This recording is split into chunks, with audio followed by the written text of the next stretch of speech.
niya, Ate Jasmine. Oo. So nalaman niya na ampon pala yung, noon pa lang, hindi pa niya alam na ampon pala, nagselos na talaga siya. Nung nalaman pa niya, lalo siya nasaktan kasi bakit hindi ko alam. Tapos parang hanggang ngayon, bakit si ate pa rin lahat ng atensyon and everything? Ganon. Yun. Tapos, ano pa meron sa kanila? So parang hurt siya.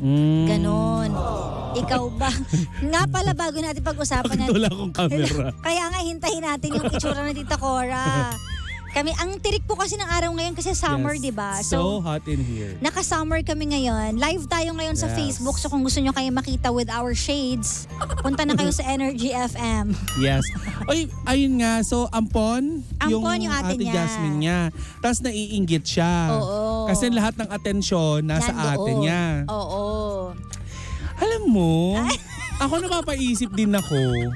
Ikaw yung tunay na anak, pero ikaw yung hindi masyadong pinagtotoonan ng pansin.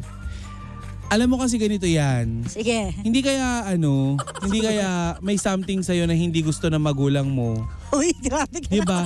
Hindi kasi, hindi ako makakita ng kahit anong dahilan Jokan mo ba? kung bakit ayaw sa'yo na magulang mo or hindi ka masyadong love ng magulang mo. Siguro love ka lang, baka iba yung pamamaraan sa'yo. Yan. Diba? Iba lang yung ways. Oo, kasi lalo na mas kailangan ng Ate Jasmine mo ng pagmamahal dahil yung magulang nga niya away. Oo. Hindi niya nakakasama. So, baka mas kailangan niya ng atensyon kasi alam ng family mo or alam ng nanay at tatay mo na malakas ka at hindi mo kailangan ng sobrang, yung alam mo yung Atensyon. atensyon. Oo. Pero maaaring ang dahilan ay may amoy ka, tapos yung ate mo mabango. Uy, sasakaling kita. Joke lang po yan. Joke lang po yan. Hindi yung joke. Maligo ka kasi. Hoy. Sinong taong gustong yumakap ng amoy longganisa araw-araw? Hindi siya amoy longganisa. Gabi na amoy araw ka pa. Hindi, baka amoy blueberry yung ate mo. Kasi ikaw, amoy lungad ka. Uy, hindi. Hindi nga. Kasi, Di ba kanina? Kasi maski ako din nag-iisip na di ba? Achiever ba yung ate mo? Kaya masyado niyang ginagalingan. Di ba? Hindi kasi maganda na ang meron tayo ay inggit, galit, di ba? Sa puso habang kamukha ko na si Joel Cruz. Ay hindi, para ako si Michael Cinco. Kagaling ko na nga. ayan, tignan niyo po ang aming mga itsura ngayon sa Mukha live kaming blind natin. item. Actually, uy, ano nga ba nangyari? Parang tayo ngayon, nasa iniimbestigahan. parang witness Star protection witness. program. Kaya nga. So yun na, balik So, yun tayo na nga. dyan kay ano pangalan niya? Emilu? Si Ano ba? Mitch. Si Mitch. Emilu? Mitch. Mitch. Mitch, eto lang masasabi ko sa'yo. Maring may pagmamahal sa'yo ang magulang mo. Hindi mo lang nakikita kasi hindi siya yung pagmamahal na napaka-showy. Yes, Diba? totoo. Maaring may pangangailang espesyal yung kapatid mo kaya, 'di ba? Tama yung sinabi kanina nung listener mo Yung sinabing Alin doon? yung tagay mo nga muna. Ba tayo?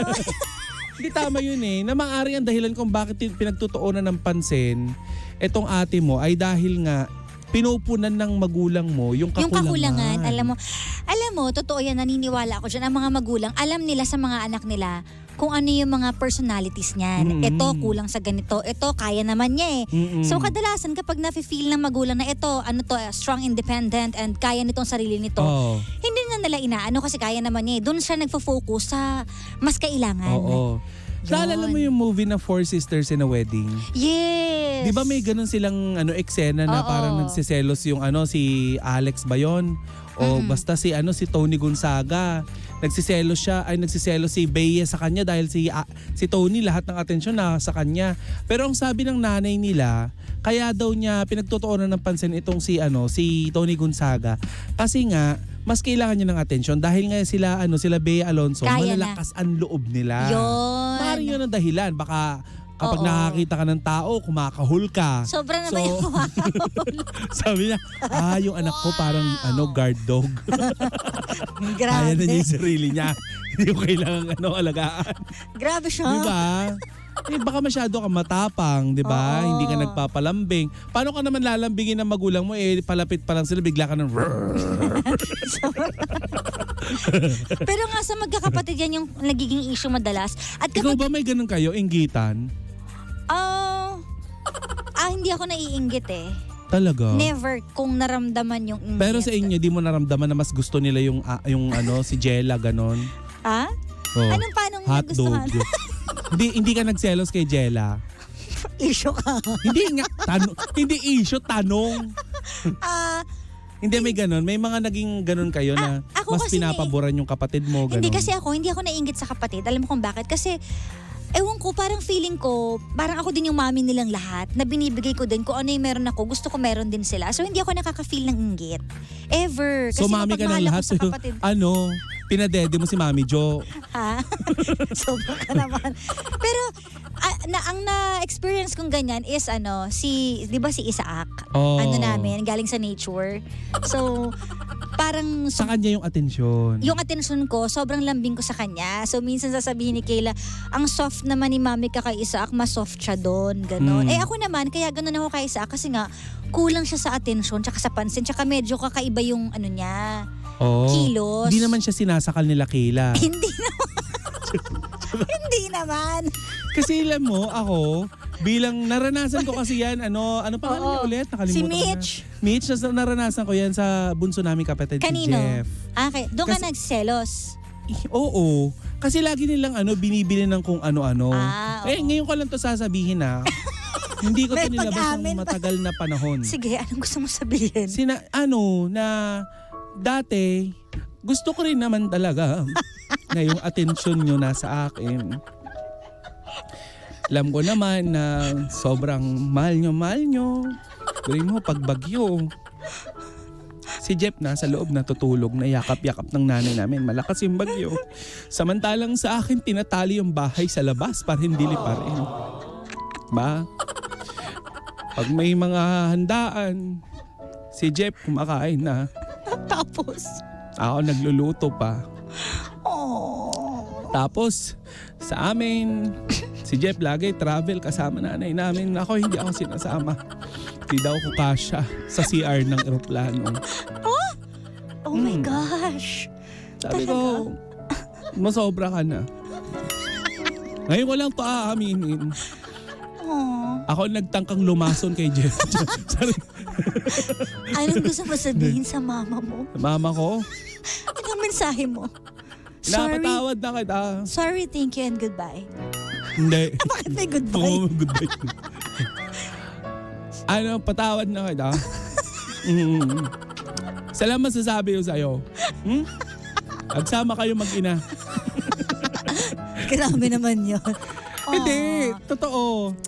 Nainggit din ako sa kapatid ko dati. Oo. Pero inintindi ko. Inintindi ko yung kapatid ko. Anong turning point? Ano? Para naintindihan mo lahat. Kumbaga, hindi ko man makuha yung pagmamahal na gusto ko. Oh. Nadaan ko na lang sa pananakit. Sinasaktan mo. At Oo. ngayon lang nila malalaman yun. Tabyugin ko, tapos unahan ko umiyak. Ganun. Oh. Hindi, dinaan ko na lang siguro sa hindi man ako naging paborito ng nanay ko. Kasi alam ko naman na gustong-gusto niya si Jeff nung mga araw na yon, mga ganon, those Grabe. days. Pero dinaan ko na lang siguro sa sa pagmamahal ko sa sarili ko. You focused on yourself. Minahal ko talaga yung sarili ko. Oo, Nag-live-in kami ng sarili ko. Malis ako sa amin yung tapos nag-live-in kami ng sarili ko. Anong feeling? Ang sarap kayo mahalin ng sarili. Yung I love you self, tapos sasagot yung sarili mo, thank you, love you too. Ano, nakatakot. Mabuti hindi ka nabaliw ng mga time na yon. Hindi Kasi naman. ikaw lang yung, di ba? Ikaw? Ako nga, never nga ako nakaramdam ng inggit. Oh. Pero yun nga, ako naman ang paliwanag ko dun sa side ng mga parents na totoo yun. Paano na, yun? Hindi ka nga Sige, nakaramdam ng pagmamahal, ay ng inggit. Pero naramdaman mo ba na mas mahal nila yung mga kapatid mo? Ay, hindi naman. Hindi Talaga? naman. Siguro dahil walang inggit sa katawan ko, kaya hindi ko napapansin yung ganun. Hindi ko iniisip, hindi ko inaano. Kasi okay lang sa akin. Hindi ka napapagod? Saan? Na ikaw ang mami-mami, ganon. Ay, syempre dumarating naman sa point na mapapagod ka din. Pero iniisip ko, pag napagod Sinabi ako, mo na paano rin na? ba na, mahalin niyo naman ako bilang anak? Hindi bilang mami. Hindi naman. Wala talaga sa utak ko yun eh. Never ako nag-isip ng masama. Never akong nag-ano ng inggit. Oo. Wala. Kasi sa akin, family is family. At the end of the day, pamilya kayo. So, bakit ako makakaramdam ng ganun? Eh, magkakasama tayo dapat. Tsaka oo Iisip, naman. oo, Hindi ka yun. naman talaga maingit dahil ikaw lang may pato sa ulo. Diba? Diba? Pero yun lang. Oo. Sana yung mga ganyan, mga inggitan na ganyan, diba? Yung mga nainggit ka sa kapatid mo, ganyan. Oo. Isipin mo na lang na maaring in the future, ikaw na rin ang gagawa niyan sa kapatid mo. Alam mo, sa Tama. totoo lang, kapag nawala na ang mga magulang nyo, Yun nga. ikaw na ang gagawa niyan pag mamahal na yan sa kapatid mo. Kaya huwag kang mainggit sa kanya. Yes. Bagkus iparamdam mo kung ano yung love na binibigay sa kanya ng mga magulang mo. Oo. Tsaka pasalamat ka na lang, 'di ba? Na nabuhay ka. Oo. Tignan mo na hindi ka nila ipinuna sa kumot o Oo. ipinulandit sa pader, 'di ba? Oo. Buhay ka, may pagmamahal sa mga magulang mo. Hindi mo na nakikita, 'di ba? Kahit na malay mo naman, 'di ba? At least kasabay mo silang kumakain sa akin dati. Makinig ka sa loob ko. Makain sila eh.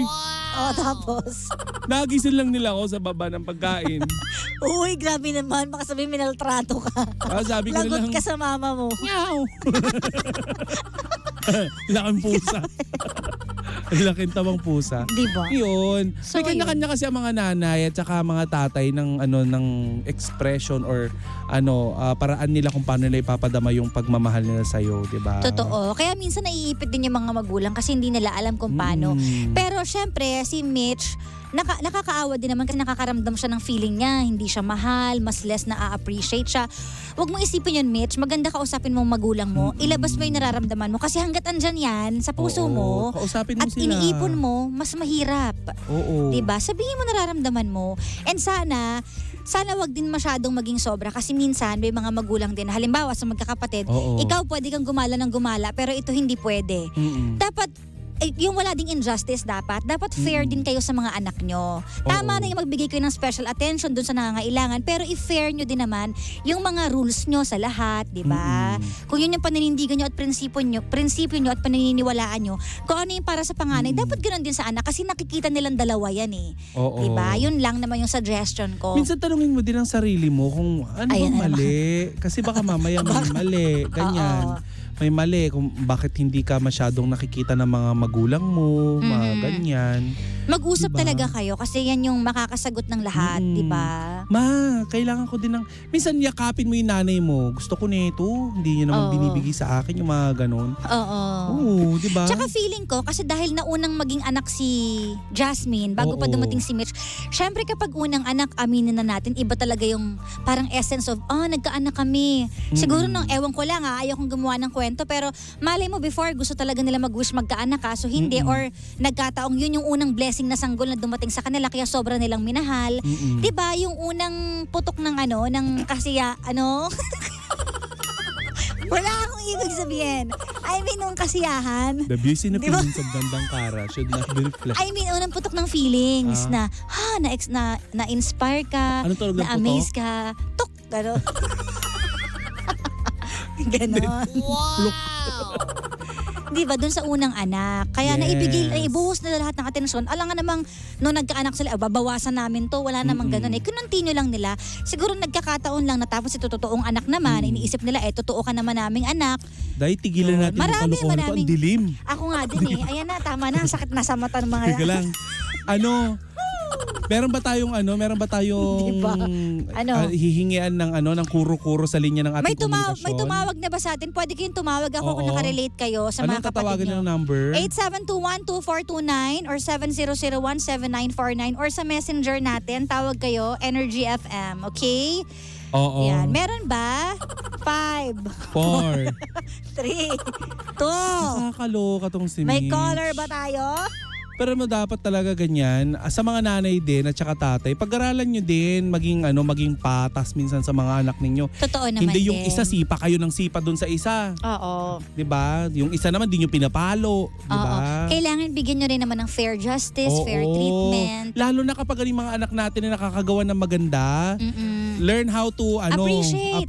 Say thank you. Ang galing mo, anak. Oo. Alam nyo, kailangan nyo ng mga bata. Diba? Mm-mm. Kasi minsan nabubuo yung, anong tawag doon? insecurities or inferiority complex Oo. kapag hindi sila Nakakatanggap ng ganon. nabuboost yung ano nila, 'di ba? So, once in a while, gawin nyo rin sa mga nangangailangang anak. Ako nanay ko kapag sa umaga, kaya ang lakas ng ng loob ko. Oo. Sa umaga talaga ang ginagawa niya sa akin. Ano? Kasabay ko yung mga baka. Ha? Bakit ba? Sinusugan niya ako sa putikan. Sabi niya, halika na puti. Grabe naman yun. 'Di ba? Wala Ay, tayong nako. caller. Wala tayong caller. Sige. Pero Ayan. pwede tatanggap po kami ng mga caller ha. Pwede rin po kayong Oo. tumawag via messenger kung nakarelate kayo sa kwento or may pinagdaanan kayong ganyan. Okay. Pero alam mo, sa totoo lang, may mga sa totoong buhay talaga may ganyan eh. Lalo na kapag bunso, mas paborito. Kadalasan nga, bakit nga ba? Ewan Anong ko reason? sa mga magaganda ba yung mga bunso? Hindi, siguro kasi yun yung last na Bunga ng pag-ibig. ayoko magsalita. Unang putok, ayun, huling Magkakamali putok naman. Ano bang term Puro ka doon? putok. Puro ka putok. Oo, baka yung last na Bunga ng pag-ibig. Anong pumat? ano ba tawag doon? Di kasi ako magaling sa mga ganitong terms eh. Basta na lumabas sa mundo. Oo. Hindi ko alam kung ano man yun. Unang pag-ibig, pangalawang pag-ibig, huling pag-ibig, ganon.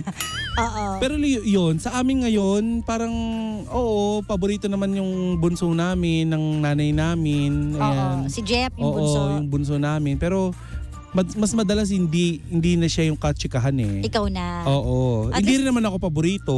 At least Ako yung katsikahan pero ang kinikwento niya si Jeff pa rin. si Jeff pati. Oo. Kaya minsan sinasabi mo, huwag natin mag-uusap, naumay ako. Doon ka na sa far away me. Para naman ako maglalaba. At least hindi ka nakaramdam ng na bakit ako, ba't Hindi ako ganyan? naiinggit. Diyos ko, ano makakaingitan Tama ko? Sa pamilya namin, ako lang yung may itsura. Ay, Diba? wow! Diba? Kaya naman pala. Oo. Malugod ko pong sasabihin sa inyo sa pamilya namin, ako lang yung may itsura. Kaya wala akong kakaingitan sa mga kapatid. Wow. Wala. Perfect ka dyan. Oo naman, fresh ko eh. Ba't Oo ako nga. maiinggit, di Sa ba? bagay, oo nga. Sabi ko nga sa pamilya ko, alam mo, sa totoo lang, hindi ako nakakaramdam ng ingit. Sabi ko sa pamilya ko nung weekend, ang hirap sa sitwasyon ko na ako lang yung may itsura sa pamilyang ito. Oh. Di ba? Nakakapagod din. Oo nga naman. Diba? Dapat Sabi ko ikaw ang kaingitan. Oo. Sabi ko sa nanay ko, hindi ka ba nagpapasalamat? Nagkaroon ka ng ganitong anak? Diba? This is something na kailangan Should be mong thankful. ipagpasalamat. Yeah. Diba? Minsan lang magkaroon ng ganitong anak. Diba? Sa henerasyon nyo. Diba? Kinalkal ko yung family tree namin. Walang Wala. ganitong itsura. Ikaw lang talaga. Hindi ka maiinggit. Diba? Pero eto, may tanong ako. Sabi nila ang middle child daw kadalasan ang nakakaranas ng ganyan. Kasi parang sila yung mas less na napapansin. Ay, ako middle child ka, ako. di ba? Kaya, Oo. pero hindi mo naman nafe-feel yun, di ba? Hindi, ba't Si Papa Jackson ba, parang middle din siya kasi pangalawa siya, di ba? ewan ko doon kung nakakaramdam siya ng inggit. Sa'yo. Oo, sa akin. Like, naintindihan ko naman kasi nga medyo mas less yung looks nila kaysa sa akin. Kasi I am so perfect. Oo nga, oo. Tingin mo hindi nila kainggit ang ganyang kataas ang tingin sa sarili. Actually, no? Diba? Langya ka. Wala na silang pakialam. Ay baliw. Kaya mo na. Wala akong, alam mo, tingin mo lang yan sa sarili mo, itaas mo tingin mo sa sarili mo, wag ka mag self-pity dyan. Yun yung keyword eh. Kasi the moment na naawa ka sa sarili mo, wala Ayun na. na, May insecure oo. ka na, magagalit ka na sa nanay mo, di Tama. ba? Correct. Galit ka pa sa nanay mo, iyan nagluwal sa'yo, di ba? Hindi ka ba naman walang utang na loob? Ay, joke lang, sorry. Huwag kang magagalit. Diba, tama naman, di ba? Huwag ka na malugmok. Mahalin mo yung kapatid mo, mahalin mo yung pamilya mo. Tapos, magsama-sama kayo, itak-in nyo yung sarili nyo. Tsaka alam mo, mas dalasan mo yung bonding sa kapatid mo para mas maintindihan mo yung sitwasyon. Oo. Mag-reach out ka sa ate mo. Oo. Bilang siya yung nakakatandang kapatid mo, wag mo nang isipin kung magkadugo ba kami o hindi. Lumaki naman kayong Oo. Alam mo, minsan wala naman sa dugo-dugo yan di ba? Oh, wala sa Correct. ganun yun, kaya Tapos wag mag-reach mong out pangarapin na maging ampun ka. Paano kung bigla isang araw gumising ka, ampun ka, tapos hindi ka pa rin paborito? ka. Grabe. Grabe. Pinagbabalat ka ng patatas. Princess Sarah. Pero isipin mo rin, paano kung ikaw yung nasa kalagayan ng ate mo din? Hindi mo rin naman alam kung anong pinagdadaanan niya inside. So, alam mo, para mas maintindihan mo yung ate mo, maging malapit ka sa ate mo, itry mo na mag-reach out. Oo. At sabihin mo din sa mga magulang mo ang nafe-feel mo. Tsaka hindi naman siguro dumating sa punto na pinapakain ka kasabay ng mga manok. Grabe 'Di ba? naman. Yung ganung siguro kasabay ka pa naman nilang kumakain, Blessed ka pa rin. pinag-aaral, 'di ba? Oo. Magpasalamat ka na lang kung ano ang kayang ibigay sa iyo ng mga magulang mo. Tama. Ngayon, kapag kasabay ka ng kumakain ng mga manok, saka mo kami sulatan ulit. 'Di ba? Puntahan namin 'yan. Yung pinapatuka ka ng patuka ng manok. Tao ka. 'Di ba? Doon ka na magtaka. Tama. Walang caller? So, walang caller tayo ngayon. Babay na. Bukas ulit, ha? O siya, Mitch, tibay ng dibdib and mag-reach out ka, Oo. okay? Hay, Love, nako. love ka ni God. Yes. Mag-pray ka. Dahil dyan, maraming salamat sa inyong pakikinig. May bukas pa naman, 12 noon ng tanghali hanggang 3 p.m. Ako po makakapiling nyo. Pero bago yan, si Tita Cora muna ang iyong Yes, show. sa Baklitas. Ayan. Mula Lunes hanggang Biyernes, mga kaibigan, mga pangga. Yes. Sa lahat ng ating mga pangga, ayan, maraming salamat sa inyong pagtutok sa aming programa. Ha? Yan. Okay, 11 to 12 noon, mga chismisan pa with Baklitas. Hindi lang chismisan. Ano pa? Nag-ano din kami, nanghuhula din. Oh, Hindi, yan. marami din tayong mga ano dyan, dog showhan, mga Dog show tawanan. Oo. talaga. 90%? 80% dog show, 20% chika. Oh, yan. Abangan nyo po yan everyday bago True. ako. O siya, maraming salamat, Tita Cora. Again, papaalam na po kami. Susunod na po ang Gym She, kaya walang BBTL. Dito lang sa number 106.7 Energy FM. Panggawag mo sabihing radyo. Sabihin mo. Ano? Ayun. Here is Pangas Power Play.